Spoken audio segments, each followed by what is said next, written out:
¿En qué consiste el estudio del libro de Hebreos?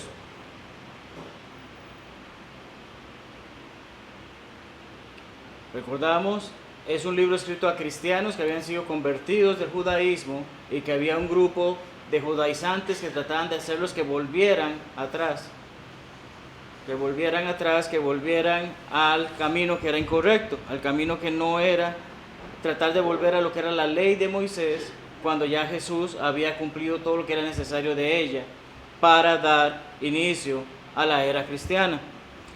Recordamos precisamente que no estamos bajo el Antiguo Testamento, no estamos bajo las leyes del Antiguo Testamento, sino bajo las leyes del Nuevo Testamento.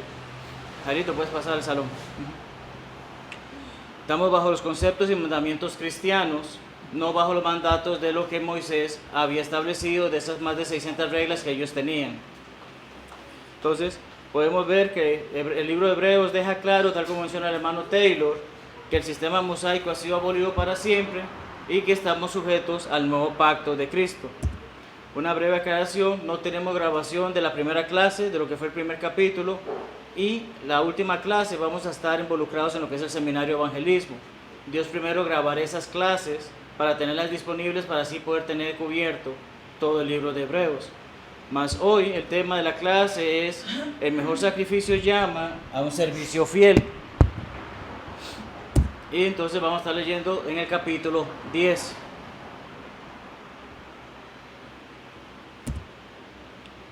Primeros versículos dice: porque la ley, teniendo la sombra de los bienes venideros, no la imagen misma de las cosas, nunca puede, por los mismos sacrificios que se ofrecen continuamente cada año, hacer perfectos a los que se acercan. De otra manera cesarían de ofrecerse, pues los que tributan este culto, limpios una vez, no tendrían ya más conciencia de pecado. Pero en estos sacrificios cada año se hace memoria de los pecados, porque la sangre de los toros y los machos cabríos no puede quitar los pecados.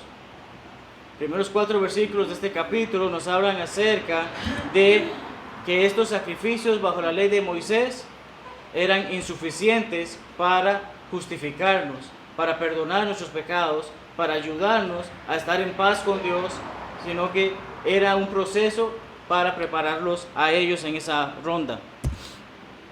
Ninguno de estos sacrificios eran suficientes para el perdón del pecado, como lo hemos mencionado. La ley era simplemente una sombra. Ahorita quizás algunos lleguen a ver una sombra detrás mío en la pantalla, pero no, la sombra no soy yo, ¿verdad? Comprendemos eso. Cuando vemos una sombra sabemos que no es la persona. Recuerdo cuando niño algunos a veces jugábamos con nuestras sombras, ¿verdad? Pero no es la persona, es una representación. ¿Por qué? Porque la sombra se ve exactamente tras esa luz lo que representa a esa persona, mas no es ella misma. Tal como el pasaje nos dice, es que la ley simplemente era una sombra de las buenas cosas que vendrían. Dios dio la ley de Moisés en preparación para que esa buena cosa que vendría, que iba a ser el Cristo, pudiese darles esa oportunidad de entonces recibir por fin ese perdón de pecados que tanto se anhelaba. Si estos sacrificios hubiesen sido suficientes, si cada vez que el sumo sacerdote iba al templo y hacía los sacrificios, al templo o al tabernáculo, y hacía los sacrificios tal como había dicho la ley de Moisés, entonces si eso hubiese sido suficiente, no hubiesen tenido que hacerlo cada año. El día que el sacerdote va e hizo ese sacrificio, ya toda esa generación quedó salva. Ya no hay necesidad de repetirlo año tras año, si efectivamente hubiesen sido efectivos. Una vez limpios, no necesitan volver a ser limpios. Cuando nos lavamos las manos de nuevo porque tenemos las manos sucias, en ese momento están limpias, ¿verdad? Entonces tenemos la situación de que en este caso ellos, incluso la ley los hace ver, no estaban del todo limpios. Estaban pagando una breve cuenta, se puede decir, se estaba pagando una cuota de lo que era su cuenta total de pecado. Sin embargo, los pecados de ellos eran la razón principal de todos estos sacrificios. ¿Por qué? Porque seguían pecando, volvían al ciclo.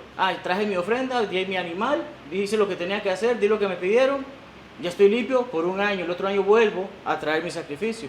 Es como se reportaba el pueblo de Israel bajo la ley de Moisés. Algunos debían realizarse diariamente, todos los días tenía que llevar alguna ofrenda. algunos eran semanales, algunos eran mensuales, y habían algunos festivales o fiestas, si se puede llamar, que eran 3, si mal no recuerdo, que se llevaban a cabo durante el año. 3 festivales anuales para llevar ese tipo de sacrificios.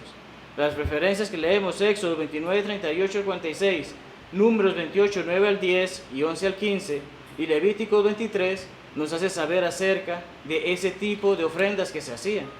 Mas como hemos venido estudiando anteriormente, recordamos que en el capítulo 16 de Levítico se nos habla de que había un día especial al año, que era el día de expiación.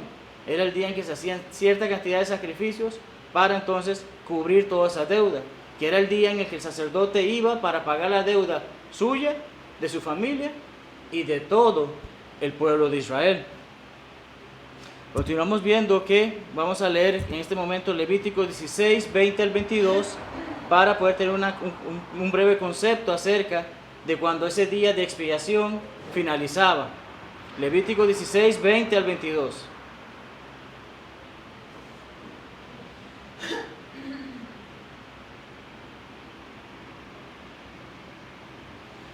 Cuando hubiere acabado de expiar el santuario y el tabernáculo de reunión y el altar, hará traer el macho cabrío vivo, y pondrá Aarón sus 2 manos sobre la cabeza del macho cabrío vivo, y confesará sobre él todas las iniquidades de los hijos de Israel, todas sus rebeliones y todos sus pecados, poniéndolos así sobre la cabeza del macho cabrío, y lo enviará al desierto por mano de un hombre destinado para él. Y aquel macho cabrío llevará sobre sí todas las iniquidades de ellos a tierra inhabitada, y dejará ir al macho cabrío por el desierto. Vemos que este es un sacrificio distinto. Por lo general, tengo que llevar el animal, sacrificarlo, matarlo, degollarlo y entregar esa ofrenda. Mas el último día, en el último momento, en ese día de expiación, en ese último momento del día, se le ordena a Aarón, y una orden que pasaría a los demás sacerdotes, que en ese día se toma un macho cabrío, se suelta, está vivo, y se suelta que vaya al desierto. Pero no simplemente soltarlo por soltarlo, sino que lleva una carga, porque Aarón o el sacerdote le ponía las manos encima, y de esa manera era la orden que Dios daba o establecía para que los pecados de todo el pueblo de Israel fuesen enviados, fuesen llevados a ellos, fuesen llevados por esta bestia. Al final del día, llevaba los pecados e iniquidades de todos al desierto, y esto se repetía cada año. Entonces, este animal no era lo suficientemente poderoso para que por medio de este sacrificio se llevara a cabo el perdón de pecados. Y hemos redundado mucho en ese tema, pues precisamente lo que el escritor de Hebreos nos está enseñando. Todo ese proceso, sí, fue bueno mientras estuvo la ley en función. Mas como recordamos ahora que estamos en el nuevo pacto, todo eso lo que trata de hacerles saber a estas personas: ustedes quieren volver a aquello ya no funciona, es insuficiente. La ley de Moisés no tenía provisión suficiente para cubrir los pecados para siempre. Estos sacrificios, en lugar de limpiar, más bien eran recordatorios de sus pecados.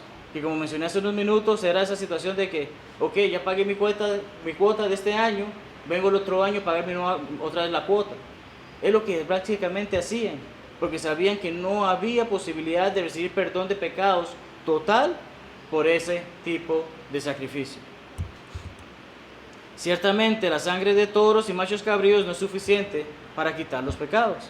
Hoy en día no estamos autorizados a traer una vaca y sacrificarla acá para ofrecérsela a Dios como algo que me va a quitar los pecados, porque sabemos que efectivamente, como vamos avanzando en el capítulo y como hemos venido estudiando, Jesucristo es superior, Jesucristo es suficiente. Versículos 5 al 10 dicen: por lo cual, entrando en el mundo, dice, refiriéndose acerca de Jesucristo, sacrificio y ofrenda no quisiste, mas me preparaste cuerpo. Holocaustos y expiaciones por el pecado no te agradaron. Entonces dije: he aquí que vengo, oh Dios, para hacer tu voluntad, como en el rollo del libro está escrito de mí. Una profecía decía que alguien tenía que venir y dar ese sacrificio supremo, por encima de cualquier sacrificio de animales que se hacía. Entonces, continuamos, porque el versículo siguiente básicamente repite esa idea y nos hace saber diciendo primero sacrificio y ofrenda y holocaustos y expiaciones por el pecado no quisiste, ni te agradaron, las cuales cosas se ofrecen según la ley. Y vemos que se repite la frase, he aquí que vengo, oh Dios, para hacer tu voluntad, quítalo primero para establecer esto último. Recordamos cuando estudiamos acerca de ese testamento o ese pacto. Hasta que yo no muera, mi testamento no se vuelve efectivo.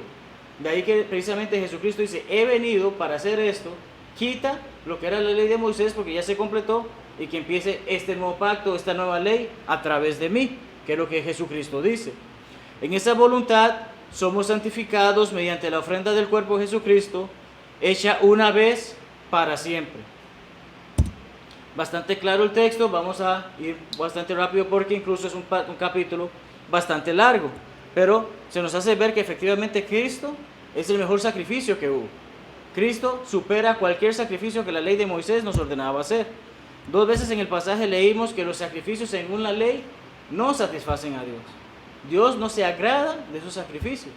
Era un comando que Él había dado a ellos para que ellos recordaran, tengo que darle a Dios. Hoy en día tenemos el comando de la ofrenda, que como hermano Tomás dice, no es obligatoria en el sentido de que si no tengo y no puedo dar, pues no doy. Pero sí tengo que ser agradecido por Dios y me comanda a ser agradecido con Él. Por lo tanto, debo de hacer lo que está a mi alcance para darle de vuelta a Dios en señal de gratitud. He aquí que vengo para hacer tu voluntad. Frase que Jesucristo es el que está diciendo. Frase que Jesucristo dice, aunque yo no quisiera hacer esto, hago la voluntad del Padre. Y eso recordamos que hemos estado hablando en ocasiones, o como hablamos el jueves en el estudio, del dominio propio. A mí me gusta hacer esto, pero sé que es pecaminoso y no lo debo de hacer, entonces no lo hago más. Corto por ahí. Jesucristo dice, he aquí que vengo para hacer tu voluntad. Se somete totalmente a la voluntad de Dios. Y vemos que también el escritor cita Salmo 46 al 8, que dice, sacrificio y ofrenda no te agrada, has abierto mis oídos, holocausto y expiación no has demandado. Antes de continuar, alguien que lea nuevamente el versículo 5 de Hebreos 10.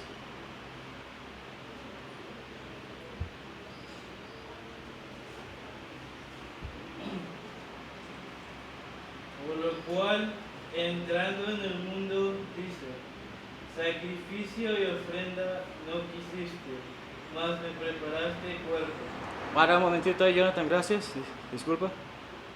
Dice sacrificio y ofrenda no quisiste, pero David escribe no te agrada. ¿Y qué dice la siguiente frase? Mas me preparaste cuerpo. Me preparaste cuerpo. Más David escribió, has abierto mis oídos. Algunos discreparán de que efectivamente esto no está bien. Estamos diciendo que el escritor de Hebreos citó a David, mas las frases no son iguales. Y hay algunos que llegan a discrepar en este sentido, y es de allí que por eso siempre es importante poder aclarar lo que estamos hablando. Continúo terminando diciendo, holocausto y expiación nos ha demandado. Entonces dije, he aquí vengo, en el rollo del libro está escrito de mí. El hacer tu voluntad, Dios me ha agradado, y tu ley está en medio de mi corazón. Es lo que dice David en ese salmo. Pero entonces, sí se maneja casi que la misma idea, el mismo texto, ¿verdad? Pero tenemos la dificultad en este caso de que hay una frase que no hace sentido. ¿Cómo me entregaste un cuerpo? Pero David dice que abriste mis oídos. Eso es lo que vamos a ver brevemente en este momento. Al abrir sus oídos, algunos académicos sugieren la idea de que Jesucristo escuchó la palabra de Dios, escuchó la orden de Dios y por tanto se ofreció a ser su siervo para siempre, como era parte de lo que se esperaba del pueblo de Israel, tal como leemos en Éxodo 21, 5 al 6. Más, tal como difieren esas dos frases, estamos estudiando Hebreos 10, tal como difieren esas dos frases, vamos a leer lo que los hermanos Taylor y Waycaster escribieron acerca de la conexión entre ambos pasajes, entre Salmo 40 y Hebreos 10. Primero el hermano Taylor dice que la expresión en Salmo significa una completa voluntad por parte del Mesías para cumplir las órdenes del Padre en su misión en la tierra. Pero esto exigía que se le suministrara un cuerpo. ¿Cómo Jesucristo, siendo un ser espiritual, podía venir a hacer un sacrificio a la tierra si no tenía que ofrecer? Es de ahí que precisamente necesitaba de un cuerpo, como hemos leído en Hebreos 10:5. Los dos pensamientos están en hermosa armonía, en unísono único, no están en discordia u opuesta desarmonía. ¿Por qué? Jesucristo ciertamente abre sus oídos para escuchar la palabra de Dios en base a lo que el salmista había escrito, se somete a la voluntad de Dios, pero para someterse a esa voluntad requiere de un cuerpo. Entonces, tenemos esa situación, tal como lo explica el hermano Taylor, y el hermano Waycaster incluso va un poco más allá y nos dice que algunas personas han llegado a la conclusión de que el salmista estaba hablando del hecho de que nuestro Señor fue un siervo voluntario.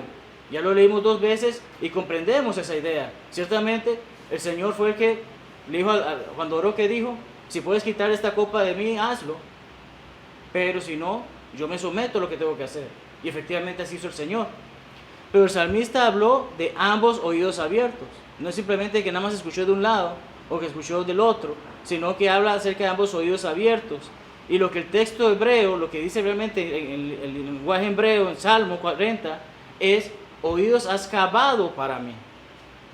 Resulta ser que pensamos que la mejor explicación es que la palabra abiertos en este pasaje de Hebreos 10:5 significa una disposición de nuestro Señor para escuchar y obedecer. ¿Qué dice Romanos 10:17? La fe viene ¿por qué? ¿Y el oír qué? Entonces vemos que efectivamente se da este concepto de que Jesucristo no solamente escucha la palabra de Dios, sino que Él comprende lo que Dios está diciendo es correcto y por tanto debo de obedecer. Entonces, es lo que estamos viendo en esta disposición que Jesucristo tuvo. No es simplemente que, bueno, Dios me pidió que haga esto, voy a ver si lo hago. No, el ejemplo supremo nos enseña, Él escuchó, Él obedeció. Esto encajaría mejor con el impulso tanto del Salmo como de la verdad fundamental que el escritor hebreo estaba tratando de hacer. Entonces tenemos la situación de lo que estamos leyendo en Hebreos 10:5-10, que se nos dice entonces que efectivamente Jesucristo requería de un cuerpo para llevar a cabo el sacrificio. No un sacrificio simple, sino no un sacrificio como la ley de Moisés de simplemente llevar un animal, sino que su sacrificio es mejor, es superior a todo esto que hemos hablado, es un mejor sacrificio. 1 Samuel 15:22, ¿qué dice? Recordamos, son los eventos en que Saúl es el rey. Dios manda a Saúl a que destruya un pueblo y le dice que acabe con todo, incluso con los niños y con todo lo que hubiese allí. Pero ¿qué dice 1 Samuel 15:22 con respecto al encuentro que tiene Samuel, el profeta, o el sacerdote, con ellos? Con Saúl. Dice 22. Y Samuel dijo: se complace Jehová, tanto en el holocausto de víctimas como en que se obedezca la palabra de Jehová. Ciertamente obedecer mejor que los sacrificios y prestar atención que la dulzura de los pecados. Se agrada a Dios, se complace Dios en los sacrificios que llevaba la gente de la ley de Moisés. No, Él es Dios en mandato, pero Él lo que esperaba es no el animal, sino el esfuerzo de que tomé el animal, el mejor de mis animales, y lo traje a Dios. Y es lo que Samuel está haciendo saber en este caso a Saúl. Se te dio una orden: acaba con todos ellos, no agarres lo mejor de ellos y lo traes para acá. Era, destruye todo eso. Sin embargo, no comprendiste que era la obediencia. Aquí no te estamos pidiendo que traigas para un sacrificio, te estamos pidiendo que acabes con ese pueblo que nos va a hacer daño. Pero vemos que efectivamente Dios no se complace en esos sacrificios. Dios en qué se complace, como hemos leído en Romanos 12:1, que seamos un sacrificio santo, vivo y agradable a Dios. Que la vida que vivimos sea de acuerdo a la voluntad de Dios, por encima de lo que a mí realmente me guste, incluso cuando involucra esas situaciones pecaminosas, que no debo de seguirlas por más que me guste. Cristo no solamente fue un sacrificio, sino que fue un hijo obediente. Es por esto que Él dio fin o quitó a la ley de Moisés para dar inicio a ese nuevo pacto, como estudiamos en el capítulo anterior. Una ofrenda hecha una sola vez para siempre. Vemos que está ese contraste una y otra vez que hace el escritor de Hebreos. El pueblo de Israel en la ley de Moisés tenía que ir todos los años. Algunos sacrificios eran diarios, otros mensuales, otros semanales, pero todo el tiempo tenían que hacer eso. El sacrificio que hizo Jesucristo fue uno y para siempre. No hay necesidad de que alguien más muera en la cruz para que nosotros seamos perdonados por nuestros pecados.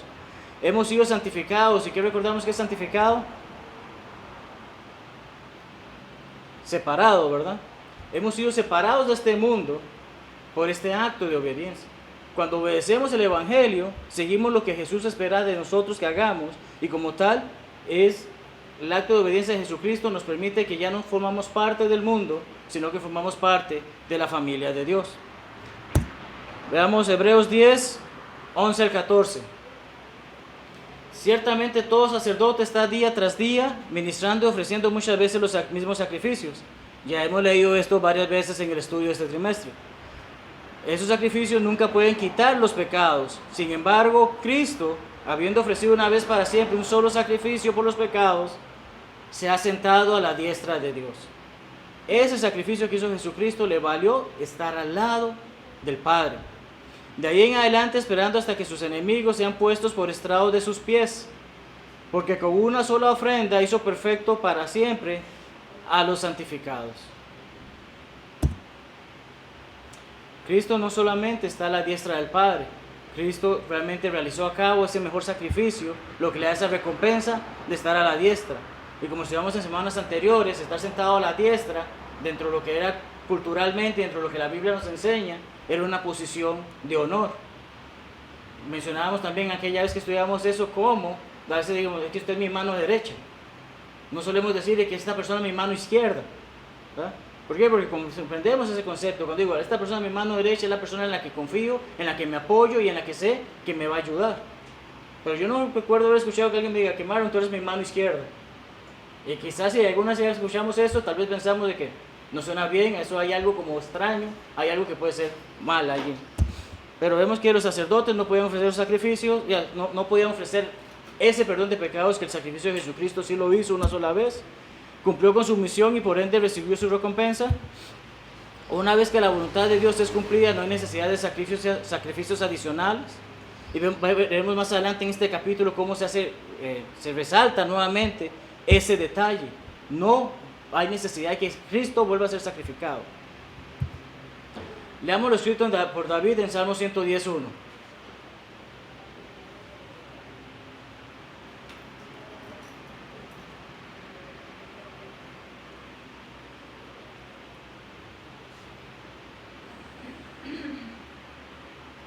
Jehová dijo a mi Señor, siéntate a mi diestra, hasta que ponga tus enemigos por estrado de tus pies. Entonces, vemos que David, muchos años antes de que Cristo naciera, ya había profetizado que efectivamente se iba a sentar a la diestra y que iba a poner a sus amigos a sus pies, como un piecero, ¿verdad? Pero enemigos, perdón, gracias hermano. Iba a poner a sus enemigos a sus pies, ya, un piecero. Cuando uno llega a trabajar cansado del trabajo, uno no se preocupa cómo se ve ese piecero, uno nada más quiere descansar los pies, ¿verdad? Pero en este caso nos hace saber, toda esa gente que no hace la voluntad de Cristo, simple y sencillamente va a tener una situación muy fea. Pero leamos ahora lo que Pablo escribe en 1 Corintios 15, 24 al 28.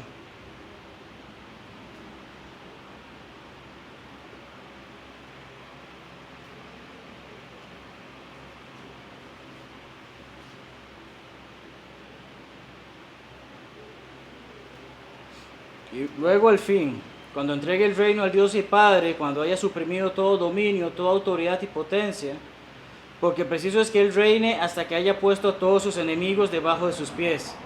Pregunta para este momento, ¿cuándo empieza el reino de Jesucristo? ¿Dentro de algunos días, cuando Él venga de vuelta y reine por 1000 años, como algunos enseñan? ¿Cuándo empezó el reino? Por eso, la iglesia empieza en el libro de Hechos, pero precisamente empieza justo después de que Jesucristo asciende y después el Espíritu Santo llega a los apóstoles. Pero desde ese momento Jesucristo está reinando. Jesucristo no está en el cielo a la diestra de Dios esperando que Padre, ¿cuándo me vas a mandar a reinar? Personas tienen ese concepto. Personas tienen el concepto de que la iglesia es ese plan B, que simple y sencillamente Cristo no pudo venir a reinar porque la gente no le recibió como era debido, entonces va a venir de vuelta. Y sí, va a venir de vuelta, pero es para llevarse a todos los que hicieron su voluntad, a llevarse su reino con Él. Y como acabamos de leer en las palabras de Pablo, cuando el fin llegue, cuando se dé esa situación, Él va a entregar el reino a su Padre. Ya hice lo que tenía que hacer, ya reiné, ya está la gente que hizo lo que tenía que hacer. Vamos. Es claro lo que Pablo escribe. porque todas las cosas las sujetó debajo de sus pies. Y cuando dice que todas las cosas han sido sujetadas a Él, claramente se exceptúa aquel que sujetó a Él todas las cosas. O sea, hace saber, Dios puso a todo por debajo de Jesucristo, que esté bajo Él, bajo su mando. Pero ciertamente Dios no está por debajo, Dios el Padre no está por debajo de Jesús. Pero luego que todas las cosas le estén sujetas, entonces también el Hijo mismo se sujetará al que le sujetó a Él todas las cosas para que Dios sea todo en todos. Llegará ese momento que cuando Jesucristo entregue el reino al Padre, Él mismo se está entregando al Padre. Ahora Dios Padre haga todo lo que tenga que hacer. Es lo que enseña Pablo en ese escrito, y vemos que efectivamente el reino de Jesús está en acción, y en su momento aquellos que no han hecho la voluntad de Dios van a estar a sus pies, como hemos leído. Hizo perfectos a los santificados, aquellos que se someten a Él. Hay personas que quieren decir que simplemente todas las personas son salvas porque Jesucristo ya murió y hizo el sacrificio. Pues las Escrituras nos enseñan que no es así de simple. Hay que hacer la voluntad de Dios, hay que hacer la voluntad de Cristo para entonces estar en Él. 15 al 18, y voy apretando un poco porque sé que nos queda corto el tiempo y bastante nos toca por leer. Nos atestigua lo mismo el Espíritu Santo, porque después de haber dicho, este es el pacto que haré con ellos, después de aquellos días, dice el Señor, pondré mis leyes en sus corazones y su mente las escribiré, y añade, nunca más me acordaré de sus pecados y transgresiones, pues donde hay remisión de estos, no hay más ofrenda por el pecado. Ya estudiamos esto y recordamos que se está citando a uno de los profetas, se cita a Jeremías. Se nos debe saber, Jeremías dijo estas palabras. Todo va a ocurrir de esta manera. Dios siempre propuso que habría un nuevo pacto, como estudiamos la semana pasada, y bajo este nuevo pacto los pecados del hombre serán totalmente borrados. En el momento que obedezco el Evangelio y soy bautizado por el perdón de mis pecados, no tengo que preocuparme por lo que hice anteriormente. Tengo que empezar a preocuparme por lo que hice desde ese momento en adelante. Porque claramente las Escrituras dicen, todo eso fue borrado. Al completarse esto, se culmina la necesidad de ofrecer sacrificios por los pecados. Y vamos al versículos 19 al 22. Así que, hermanos, teniendo libertad para entrar en el lugar santísimo. ¿Quién era el único que podía entrar en el lugar santísimo en el tabernáculo?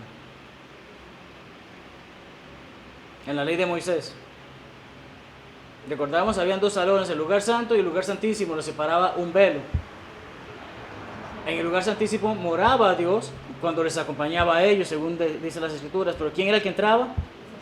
El sumo sacerdote. ¿Y cuántas veces al año? Una sola vez, el día de expiación. ¿Ya? Pero hoy tenemos libertad para entrar en el lugar santísimo. Y ya hablamos de eso anteriormente. Por la sangre de Jesucristo. No es simplemente porque yo pagué una cuota como algunos quieren enseñar. No. Jesucristo con su sangre pagó la cuota de todos para permitirnos llegar a poder entrar en ese lugar a través del velo, esto es de su carne. Teniendo un gran sacerdote sobre la casa de Dios, acerquémonos con corazón sincero, en plena certidumbre de fe, purificados los corazones de mala conciencia y lavados los cuerpos con agua pura. La entrada a través del velo, y el pasaje nos dice que es su carne. A través del sacrificio que Jesucristo hizo, nos da entrada a ese lugar santísimo, que en su momento era parte del tabernáculo, pero hoy sabemos que es el cielo, esa entrada que Cristo nos permite tener. ¿Cuál era la función del velo en el tabernáculo? Era separar esos dos lugares, ¿verdad? Pero ahora Jesucristo más bien los une. Este mundo en el que estamos viviendo, que formamos parte de su reino, a ese lugar celestial que Él tiene preparado para nosotros cuando partamos de este mundo.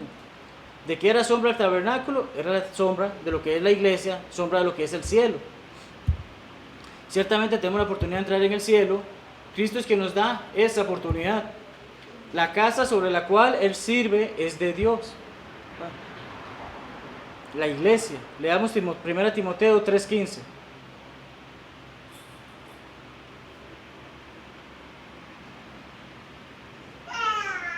Y ese versículo lo leemos bastante en la información que tenemos de la congregación. 1 Timoteo 3:15, ¿qué dice? Para que sin tardo sepas cómo debes conducirte en la casa de Dios, que es la iglesia del Dios viviente, columna y baluarte de la verdad. ¿Qué es esa casa? ¿Este edificio? ¿Es este edificio la casa? No, ¿verdad? Ahí dice, la iglesia del Dios viviente. ¿Cuál es la iglesia del Dios viviente? Quienes están en este edificio. quienes están en cada uno de los edificios donde se congrega la iglesia del Señor. Esas personas son la casa de Dios. Cada uno de nosotros somos la casa de Dios. Las Escrituras nos dice que Él mora en nosotros, ¿verdad? Y tenemos esa situación de que nos dice que somos columna y baluarte. Somos el fundamento de la verdad. Cuando salimos a la calle a evangelizar, ¿lo hacemos porque yo quiero tener gente en la iglesia? No, lo hacemos porque queremos hacer la voluntad de Dios, porque tenemos la verdad de Dios con nosotros para hacerles saber a las personas, pueden ser parte de esa verdad también. Es por eso que el cristiano debe acercarse a Dios con un corazón sincero. Nos recordamos a Jacob cuando murió José. ¿No fue su sentimiento sincero? Él creyó que su hijo había muerto y sufrió por ello, pero no era verdad. El corazón sincero no basta solamente, porque las Escrituras dicen eso. Debemos acercarnos con total confianza en Él y su palabra. Debemos también acercarnos a Dios con un corazón puro, libre de pecado. Y para poder limpiar nuestro corazón es precisamente que dice que debemos de presentarnos limpios o lavados. Una clara representación, una clara referencia al acto del bautismo. Debemos de ser limpios para poder estar en ese lugar, en esa casa de Dios que Él nos ha prometido. Hebreos 10, 23 al 25 dice: mantengamos firme sin fluctuar.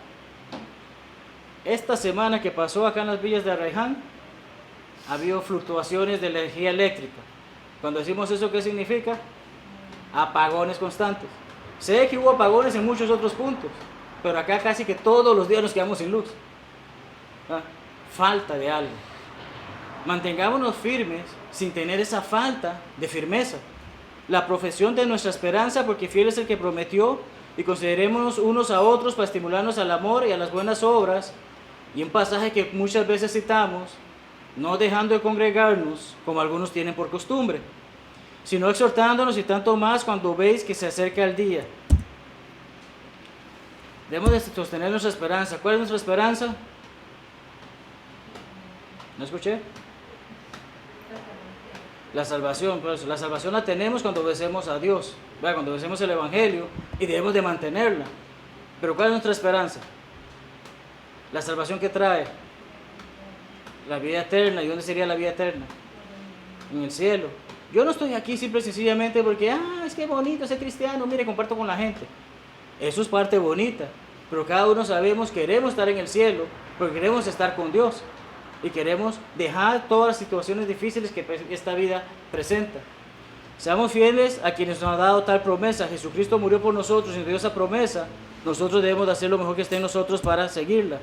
La unidad entre hermanos es fundamental para lograr esta meta. Debemos alentarnos, apoyarnos y amarnos. Debemos estar en conjunto, debemos tratar de hacer lo posible por compartir, no solamente en el estudio entre semana, no solamente en los servicios de adoración en el fin de semana, el domingo, sino constantemente tener esa comunicación y ese acercamiento. No debemos olvidarnos de las buenas obras, porque se espera que nosotros hagamos buenas obras. El reunirnos para aprender la palabra de Dios, para adorar en espíritu y en verdad, y para compartir como la familia que somos, ciertamente nos da esa fortaleza, nos da ese estímulo de seguir adelante en esta vida que no es fácil. No nos olvidemos que ese día ciertamente vendrá. Hay personas que allá afuera dicen: eso no va a pasar, ese Dios no existe. Pero la palabra de Dios es clara y dice: vendrá ese día cuando menos esperemos, pero tenemos que estar preparados para ello.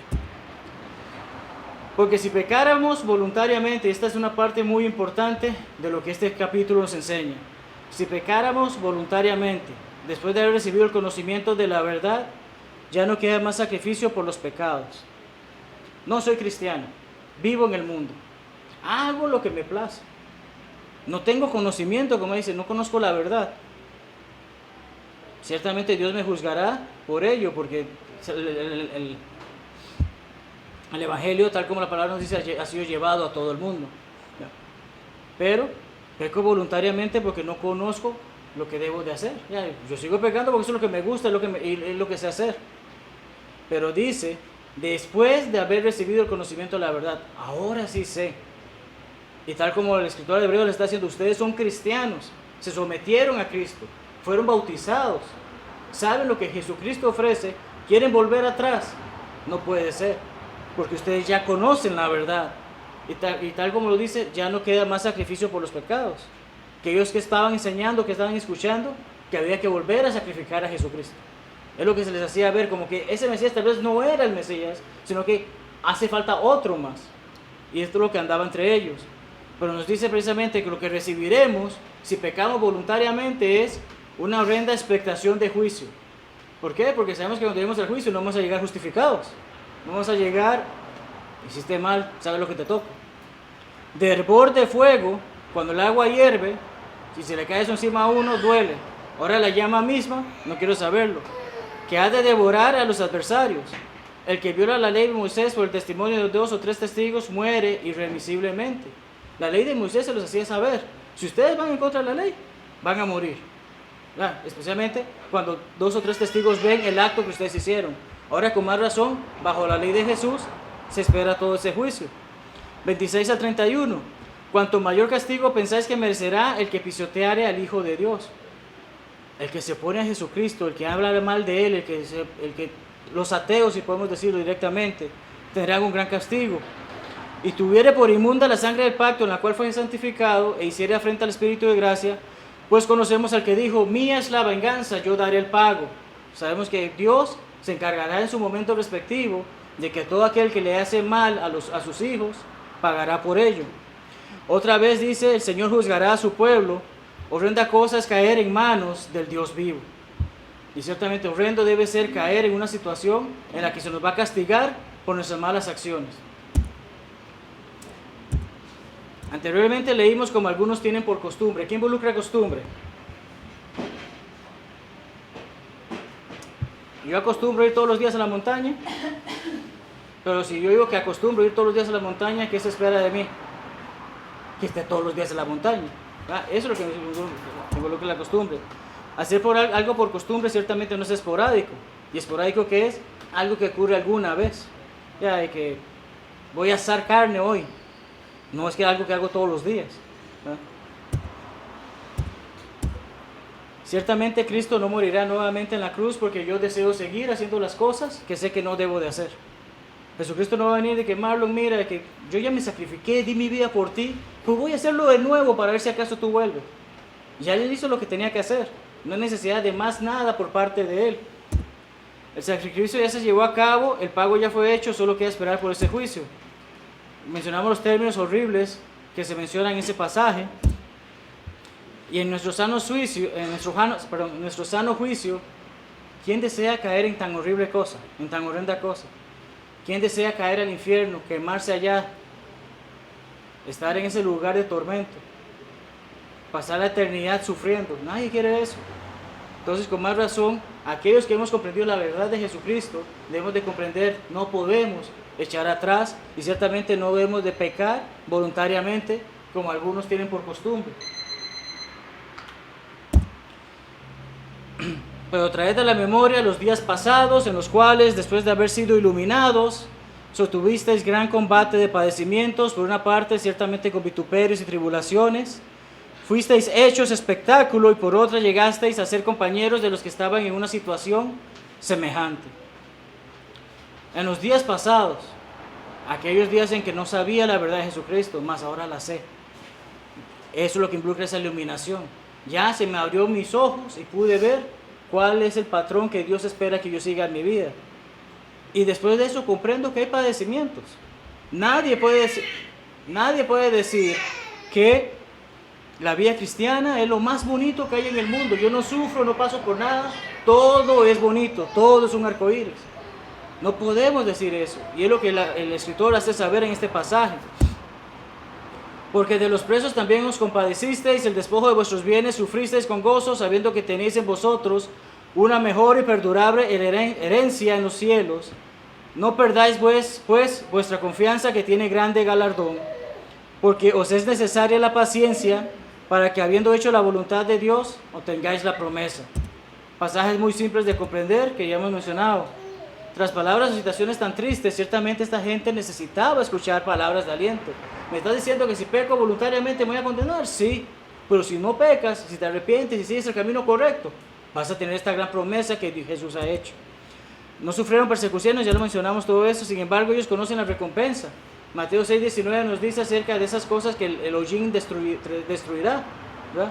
Pero comprendemos que todo eso, la polilla y todo ese tipo de cosas van a ser destruidas, los ladrones las van a robar en esta tierra. Pero en el cielo no tenemos que preocuparnos de nada de ello.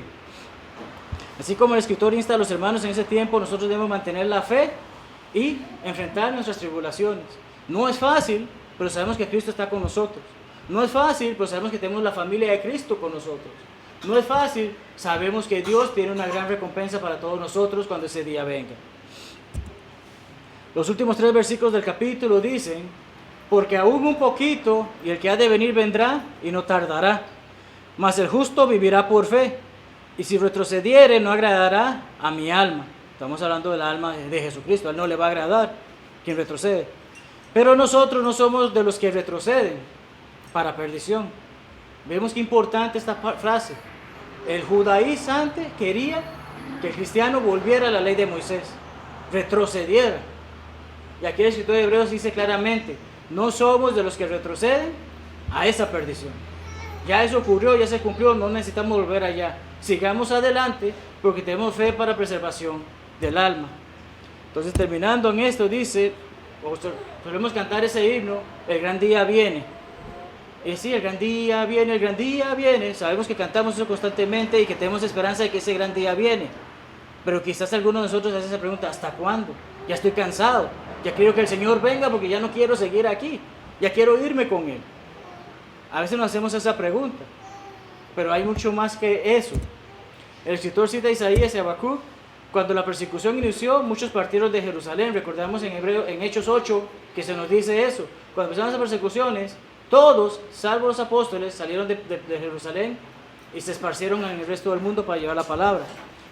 Ciertamente el justo vivirá por fe, mas el justo que vuelve atrás se condenará, no agradará a Jesús. ¿A qué grupo pertenecemos? Eso está en cada uno de nosotros. Espero que ciertamente seamos de los que forman esos que vivirán por fe, que vivirán de acuerdo a la voluntad de Dios, que seguirán ese camino y que no sean retroceder al camino anterior, a la vida anterior. En lugar de preguntarnos, y con esto terminamos el estudio, hermanos, en lugar de preguntarnos hasta cuándo será ese día, preguntemos: ¿estoy listo para ese día? Recordamos la parábola de las 10 vírgenes. 5 estaban listas, las otras no. 5 se fueron con el esposo, las otras no tuvieron esa esperanza, no tuvieron esa oportunidad, pero no han estado preparadas. Es de allí que precisamente este capítulo 10 nos enseña acerca de que ese sacrificio lleva un servicio fiel. No puedo quedarme simple y sencillamente y esperar de que ya me bauticé, ya pasó